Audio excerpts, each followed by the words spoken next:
Olá, meu querido irmão e minha querida irmã. Que a paz e as bênçãos do Senhor Jesus estejam sobre você e sua família, hoje e sempre. Amém. Olha, irmãos, estou muito feliz hoje, pois Deus colocou no meu coração uma palavra tão poderosa que tenho certeza de que, ao final deste vídeo, você sairá transformado.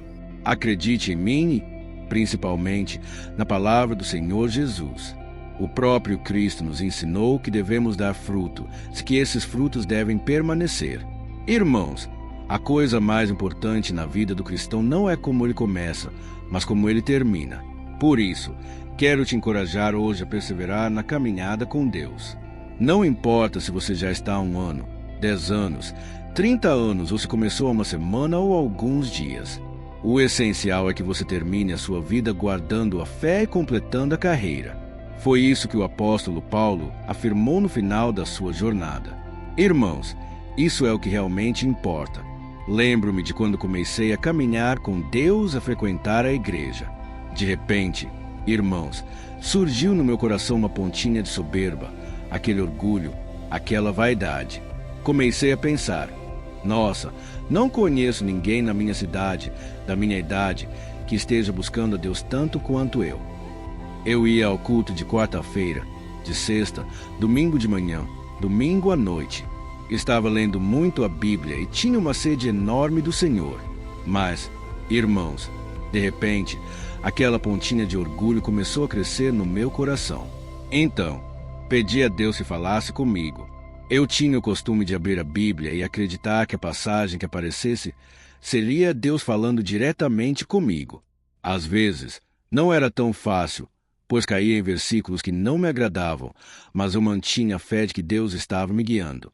Inclusive, já fiz um vídeo aqui no canal sobre isso, falando que é preciso se aprofundar na presença de Deus e buscar maturidade espiritual para não depender apenas desses momentos. É importante estudar a Bíblia, pois ela é a base da nossa fé. Jesus crescia em graça e conhecimento, e nós também devemos buscar isso. O próprio Deus disse: "O meu povo sofre por falta de conhecimento." Entendeu, irmãos? E então, sabe o que aconteceu? Eu estava na porta da igreja, pedi a Deus que falasse comigo através da sua palavra e apontei o dedo para um versículo em João, capítulo 15, versículo 16, onde Jesus diz: "Não foram vocês que me escolheram, mas eu os escolhi para que vocês vão e deem frutos, e que os seus frutos permaneçam." Naquele momento, Deus falou tão forte comigo: irmãos, Ele age de acordo com a nossa fé e com o nível em que estamos. Naquela época, eu tinha fé de que Deus usaria a palavra para falar comigo, e Ele o fez. Jesus me mostrou que não era eu quem estava buscando a Deus, mas era Ele quem me havia escolhido. Aquilo foi libertador. Entendi que todo aquele desejo pelas coisas de Deus havia sido colocado no meu coração por Ele mesmo. O fato de eu ter aceitado Jesus, de ter me arrependido e entregado minha vida a Ele, começou com Ele. Ele me escolheu antes mesmo de eu escolhê-lo. Entendeu? E por que estou compartilhando isso com você? Porque muitas vezes o nosso coração se desvia. A Bíblia diz, em Jeremias, capítulo 17, versículo 9, que o coração do homem é enganoso e desesperadamente corrupto, e sua doença é incurável. Quem pode compreendê-lo? O profeta Jeremias nos alerta que a tendência do nosso coração não é buscar a Deus, mas se desviar dele.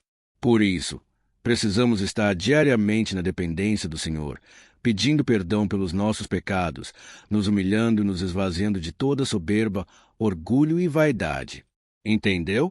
Sei que você já se identificou com algumas coisas que falei, e hoje sinto no coração que preciso trazer uma palavra para te ajudar a alinhar o seu coração com o coração de Deus. Porque, talvez, sem você perceber, o seu coração já esteja se desviando. Muitas vezes, achamos que somos vítimas, mas, na verdade, podemos ser os nossos piores inimigos, e precisamos tomar muito cuidado com isso. Vou te mostrar 2 exemplos na Bíblia para que você entenda como nosso coração pode se afastar de Deus sem que percebamos. Hoje será uma mensagem que vai te confrontar, mas também vai transformar a sua vida de uma maneira que você nem imagina. Antes de começarmos, quero pedir uma coisa. Se você é novo por aqui, clique no botão inscrever-se abaixo do vídeo e ative as notificações. Escolha a opção todas, pois quero te ajudar a entender a Bíblia de um jeito simples e prático todos os dias. Glória a Deus! Vamos lá! Como eu estava dizendo, muitas vezes podemos estar enganados sobre nós mesmos, achando que somos os heróis, quando, na verdade, somos os vilões. E isso acontece sem percebermos. Vou te mostrar situações na Bíblia de pessoas de fé, consideradas justas, mas que se deixaram enganar pelos seus próprios desejos e pequenos deslizes, acabando por se afastar dos caminhos do Senhor. Vamos começar refletindo sobre os fariseus, aqueles líderes religiosos do tempo de Jesus. Eles conheciam as Escrituras, davam dízimos, jejuavam 2 ou 3 vezes por semana, e quem os via pensava: nossa, esses são verdadeiros homens de Deus. Mas, irmãos, nos 4 evangelhos, Mateus, Marcos, Lucas e João, percebemos que esses homens foram os principais opositores de Jesus. O curioso é que eles não começaram assim. Eles tinham um zelo genuíno pela palavra, eram estudiosos e buscavam obedecer a Deus em cada mandamento. Inclusive, a Bíblia conta que, quando Jesus tinha 12 anos, ele se aconselhava com esses homens, fazia perguntas, trazia ensinamentos. Eram pessoas devotas, mas o orgulho espiritual, que na minha opinião é o pior tipo de orgulho, fez com que eles se achassem melhores que os outros. Eles começaram a rejeitar o próprio Filho de Deus, porque Jesus não se encaixava nos padrões que eles criaram. Ele cuidava das crianças, dos órfãos, das viúvas e dos pecadores. Jesus almoçou na casa de Zaqueu, um cobrador de impostos, e aqueles homens religiosos não suportaram isso. Eles foram os responsáveis por influenciar Judas Iscariote a atrair Jesus por 30 moedas de prata. Judas, irmãos, foi escolhido por Jesus para estar entre os 12 discípulos. Ele andou com o Senhor, viu milagres, ouviu ensinamentos profundos até receber o poder para expulsar demônios e curar enfermos. Mas, mesmo assim, ele traiu o Mestre. A Bíblia diz, em João, capítulo 12, versículos 3 a 6, que Judas cuidava da bolsa de dinheiro do discípulo, se roubava parte do que era colocado nela. Ele não se tornou traidor da noite para o dia. Começou com pequenos desvios, achando que merecia aquilo, e, sem perceber, seu coração foi endurecendo. Irmãos, isso pode acontecer conosco também. Quantas vezes cedemos em pequenas áreas da nossa vida? Um pecado aqui, outro ali, uma mentira, uma falta de arrependimento. A Bíblia diz que são as pequenas raposas que estragam a vinha. Então, tome cuidado com esses pequenos desvios, porque, quando menos esperamos, nossa mente já mudou e começamos a achar que tudo é normal. Outro exemplo é o de Caim, o primeiro filho de Adão e Eva. Ele fez uma oferta a Deus, mas Deus não a aceitou, porque não foi feita da maneira correta. Caim ficou irado e Deus o alertou: Caim, o pecado está à porta. Cabe a você dominá-lo.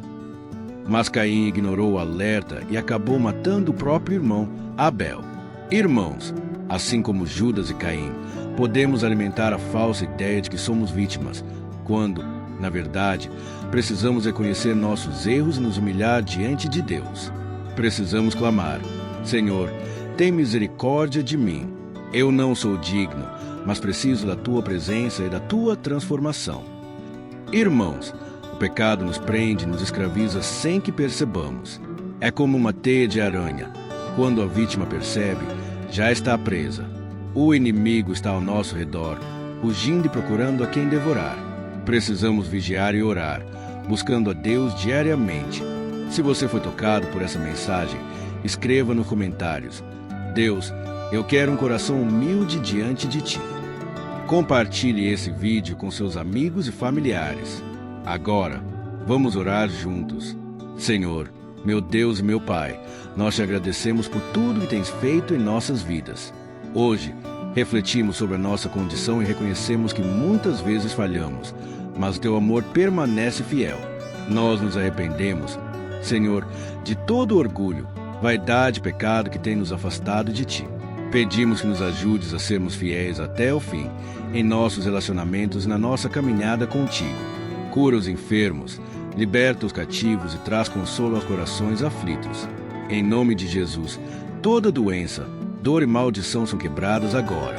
Obrigado, Senhor, por tua misericórdia e graça. Em nome de Jesus. Amém. Glória a Deus.